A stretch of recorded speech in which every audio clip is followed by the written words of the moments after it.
niggas linking up. Trail niggas linking up. Link up, my nigga, let's link up. Ladies and gentlemen, welcome to another episode of The Link Up. Welcome to another edition of our Off the Court series. As always, I'm your host, Ron the Don. It's been, quite a slow news week, in the world of basketball. We have the Olympics going on and the Summer League going on. So it's been eventful. But as far as like rumors and everything like that, it's been pretty hush hush. But we're going to get straight into it, man. We coming off the heels of Team USA men's basketball beating Australia by 6. I believe the score was, give me 1 second, 98-92. To be honest, from the start, the game was a little close, and then Team USA kind of opposed their will on Team Australia with so much star power, and this kind of like got away from Australia a little bit. It wasn't until the fourth quarter where my guy P Giddy, Josh Giddy, and Jock Landale, the Team Australia start pulling the Team Australia more closer, got it within single digits, got the lead down to 6, and then here comes Tyrese Halliburton, with that wonky shot. He hits 2 3-pointers. Team USA goes back up by 12, and in the final 10 seconds, the Team Australia got it back down again, but Team USA was able to ice the game with a couple free throws. Definitely some standout performances. Anthony Davis, 17 points, 14 rebounds, 2 blocks, was really, the most impactful player on the court this afternoon, followed by Devin Booker with 13 points, and Devin Booker with 16 points, Anthony Edwards 14, LeBron James 10, Joel Embiid 10, and Bam Adebayo 10 points. This was a game where, we saw last week versus Canada. Anthony Edwards and Jason Tatum came off the bench. They actually started this game. And this was a pretty good game. I always like FIBA. I like when the games are a little bit more physical, pause. And just seeing, the American players with a star-studded roster going over and dominating. I was getting ready to jump on here and be like, I don't see nobody beating Team USA. But those last couple minutes got me concerned. I don't know if it was rotation-wise. I feel like the second unit, which started the second half, Anthony Davis, Bam Adebayo, Devin Booker, Tyrese Halliburton, and Drew Holiday, they kind of stayed in a long time and didn't really get, too much rest between the third quarter and the fourth quarter. And then that allowed, Australia, they started bringing in guys who didn't play in the first half, some actual seasoned vets who've been playing for the team for a while now. And Joe Ingles, Matthew Dellavedova, they start, bringing their defensive unit in and really, cutting down on that lead. And it made me kind of nervous. It was looking like USA was going to cough it up. They brought back in the starting lineup with LeBron, Jason Tatum, Anthony Edwards, Joel Embiid, Steph Curry. It was still, kind of close. And then so they brought back in that, that tandem, and that lineup with Anthony Davis and Bam, holding down the front, Drew Holiday on the perimeter defending, and then, Tyrese Halliburton dishing and Devin Booker to score is super lethal. So I don't blame Steve Kerr for leaving in that lineup, but it did stay a little bit past his welcome. But yeah, man, shout out to Anthony Davis. If he plays like this upcoming NBA season, the Lakers are definitely going to be a factor in the Western Conference. He played so good. You got people on Twitter already saying that he should start over Embiid, which is, very interesting considering that, the consensus in the NBA would say Embiid is better than Anthony Davis right now. So, it's just funny to see. But yeah, Anthony Davis in the past 2 exhibition games has been balling. And, I like seeing this version of Anthony Davis aggressive, physical. Like I said earlier, the FIBA game is more physical. So it's good to see, with these rules in place, you can see, the stars in the NBA the American players, really known for being called soft nowadays, all buddy buddy. They can get on the court and have a little edge to them, be a little physical, impose their will. I think that's a important thing. And, I'm looking forward to seeing more physicality in NBA this upcoming season. I know they're changing the rules. So that's something, I'm definitely looking forward to. Um, Devin Booker, like I said, had a solid game, but I also want to shout out Anthony Edwards, man. From the jump, he scored a quick 11 points. Um, only ended the game, you know, only ended the game with 14, so he really didn't do much, for the rest of the game. He was breaking some shots. But one thing I'll say about Anthony Edwards, being on the court with the likes of Jason Tatum, Joel Embiid, LeBron James, Stephen Curry, and he's making an impact on the floor, there's no way that anybody can tell me that he's not going to be the face of the league in a couple years.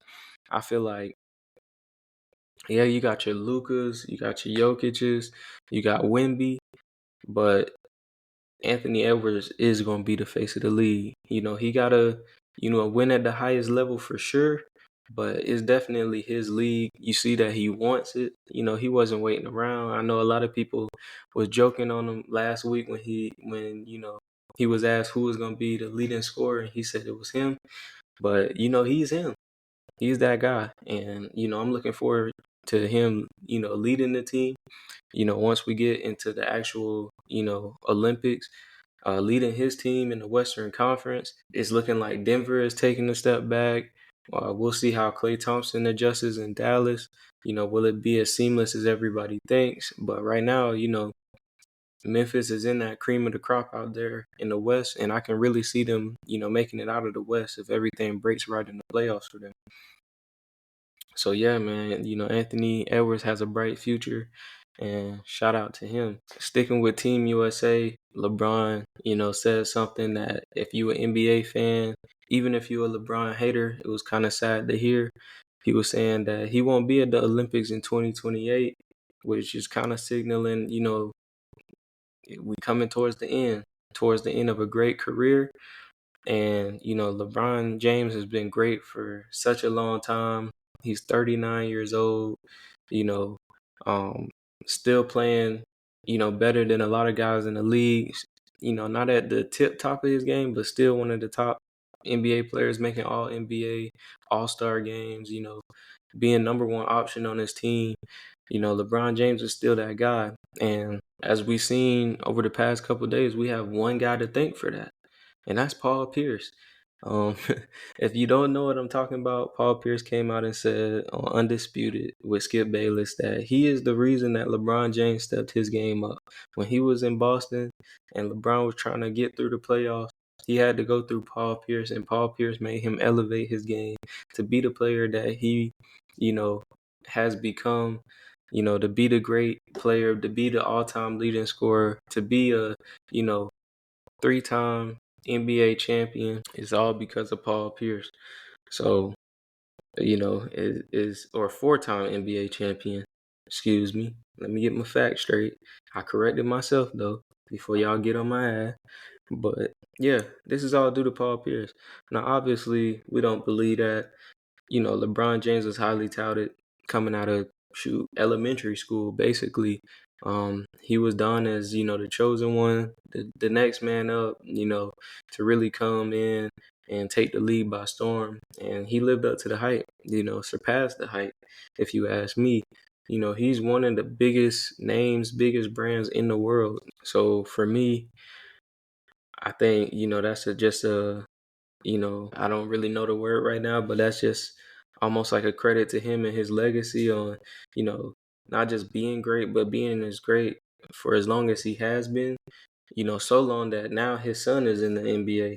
And we're going to get to him, soon in the summer league and everything. But yeah, so knowing that this is LeBron James' last Olympics and we counting down the days of LeBron James' last years in the NBA, is definitely one of those things, we got to take all of these moments, don't take them for granted, but really enjoy them. Also sticking with Team USA, somebody that was on the Team USA select team was, a college player right now, #1 in the nation. Projected to go #1 in the 2025 NBA draft. Of course, I'm talking about Cooper Flagg. Cooper Flagg put the NBA on notice. Yes, this was just practice. The USA Select team is just used to challenge the actual Olympic team. But if you ask Anthony Davis, Kevin Durant, LeBron James, Cooper was one of them. He's already one of them. I'm excited. Finally, unlike last year, we actually have, a highly touted prospect going into the college ranks. Cooper is going to be at Duke this year. So we're going to have somebody to look forward to and watch him, this whole college season. And I'm very excited. He looks legit. He's a big forward, power forward, 6'9", I believe. Can handle, shoot, big body, knows how to use his frame, and he's definitely next up. So I'm looking forward to seeing what Cooper does. He already looks like he belongs from the tape that I've seen. If you unfamiliar, I would say go check him out because he's that guy. And somebody else who thinks they're that guy is Dylan Brooks. I guess, when the USA played Team Canada in the exhibition game, nobody gave him 40. So he began getting all disrespectful, walking in front of, Anthony Edwards, Devin Booker while they're interviewing with the media. Dylan Brooks doing Dylan Brooks things.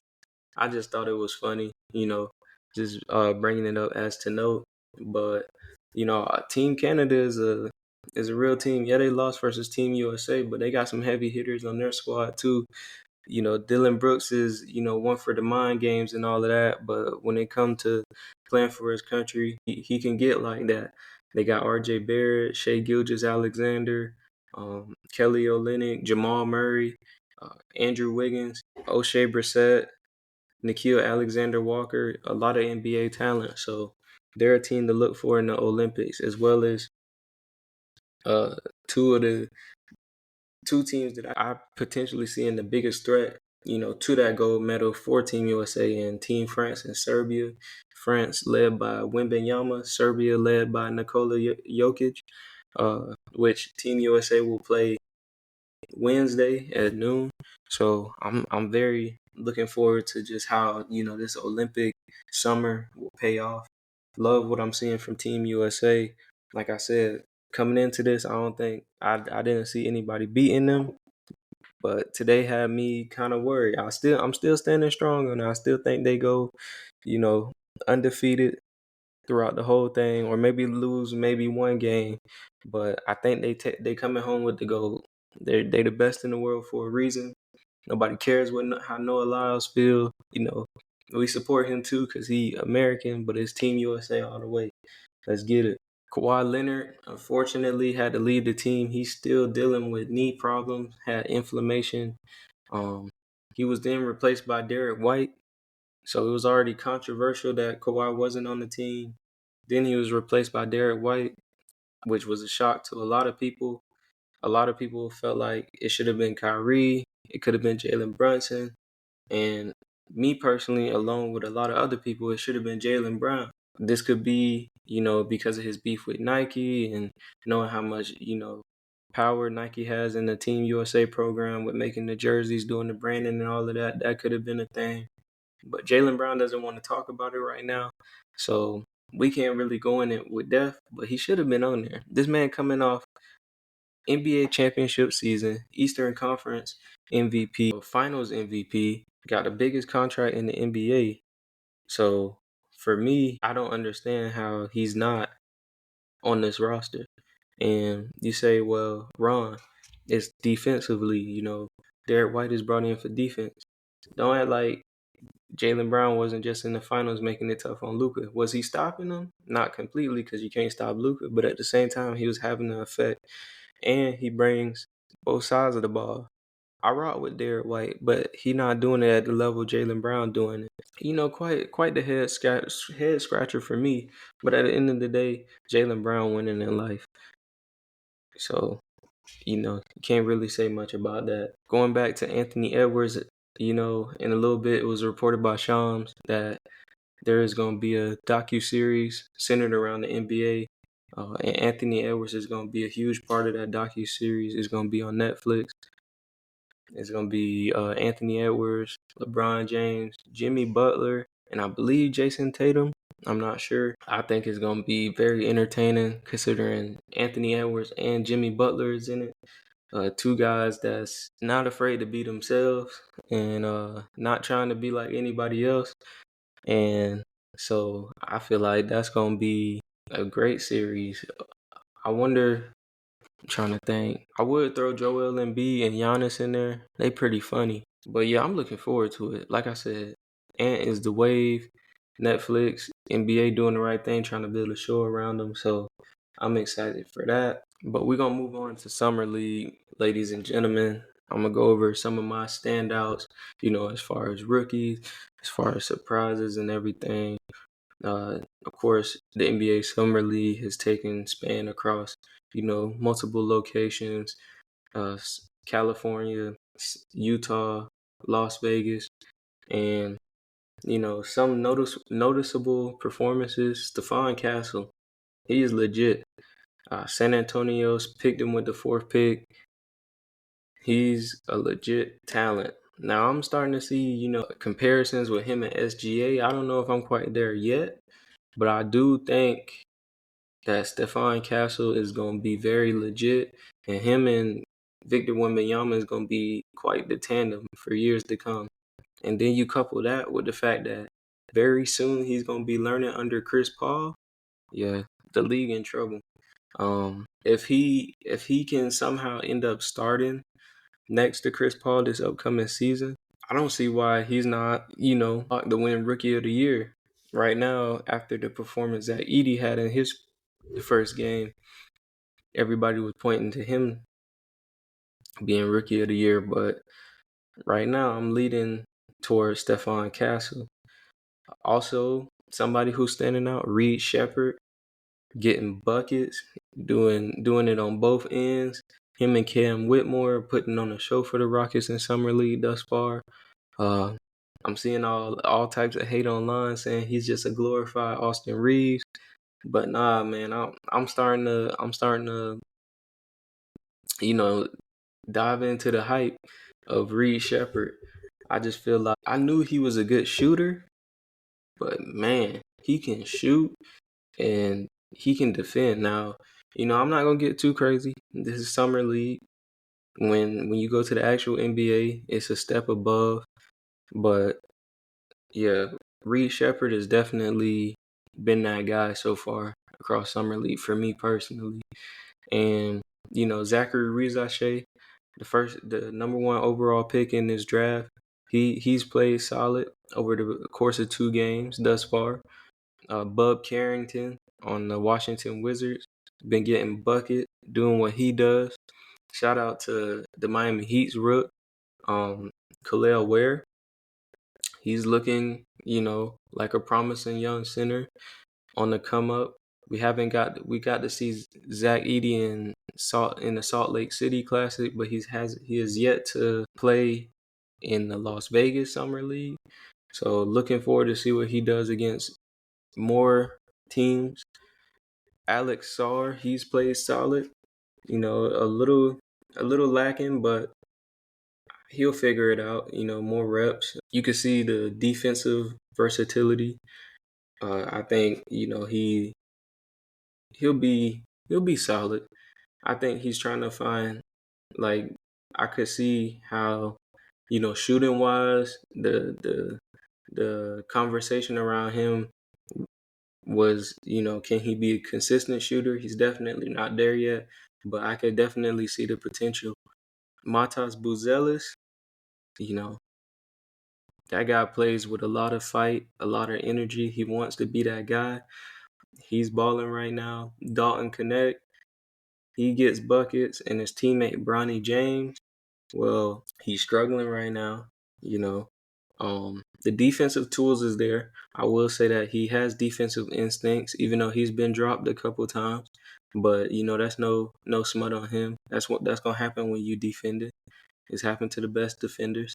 But his defensive intangibles is definitely there. as far as offensively, he says he's in a slump right now. I know, he's coming off the cardiac arrest around this time last year. So I'm not a doctor, so I don't know, how much this can affect him. All I know is the doctor said it wouldn't, be something affecting him going forward. So I don't know what's the rehab process on that. But if he finds that shot, I could definitely see him being a NBA player. How much of an NBA player, I don't know. But defense is gonna be his niche. He gotta carve that out and then retool, and some of the other parts of his game, he gonna be straight. Uh, he may be struggling shooting on the court, but apparently he's not struggling shooting off the court. I say this to say that he's won the Las Vegas Call of Duty tournament. He beat Grant Williams of all people in the finals. So I guess that's a championship he can hang his hat on, get his confidence going further. But yeah, that's been summer league so far.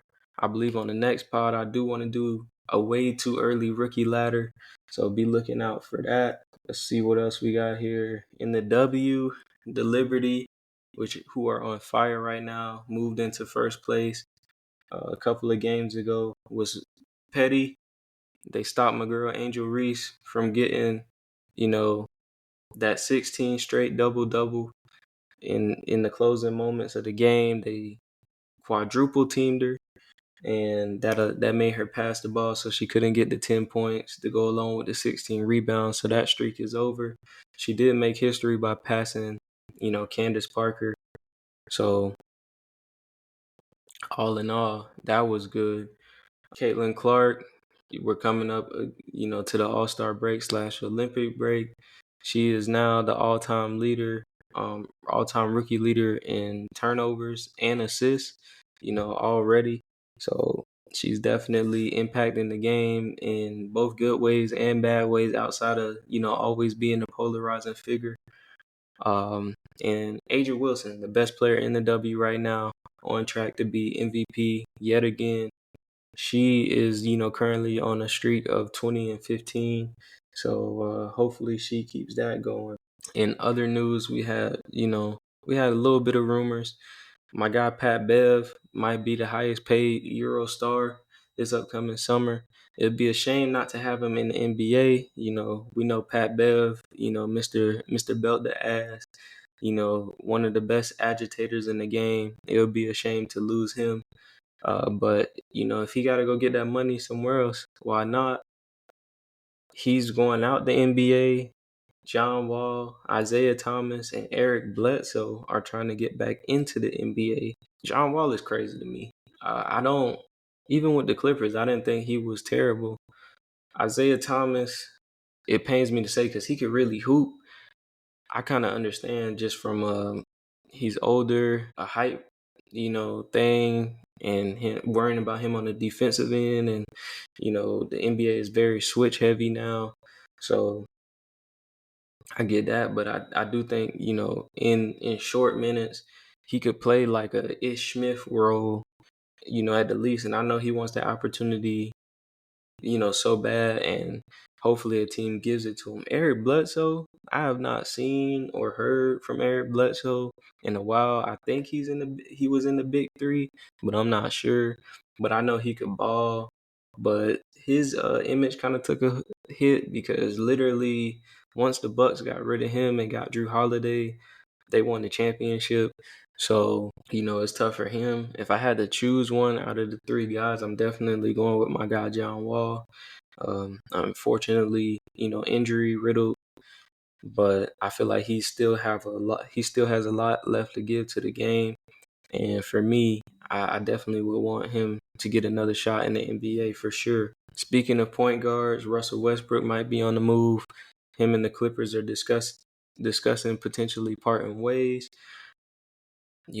Earlier in the summer, it was reported that Denver was interested. I could see him fitting in there.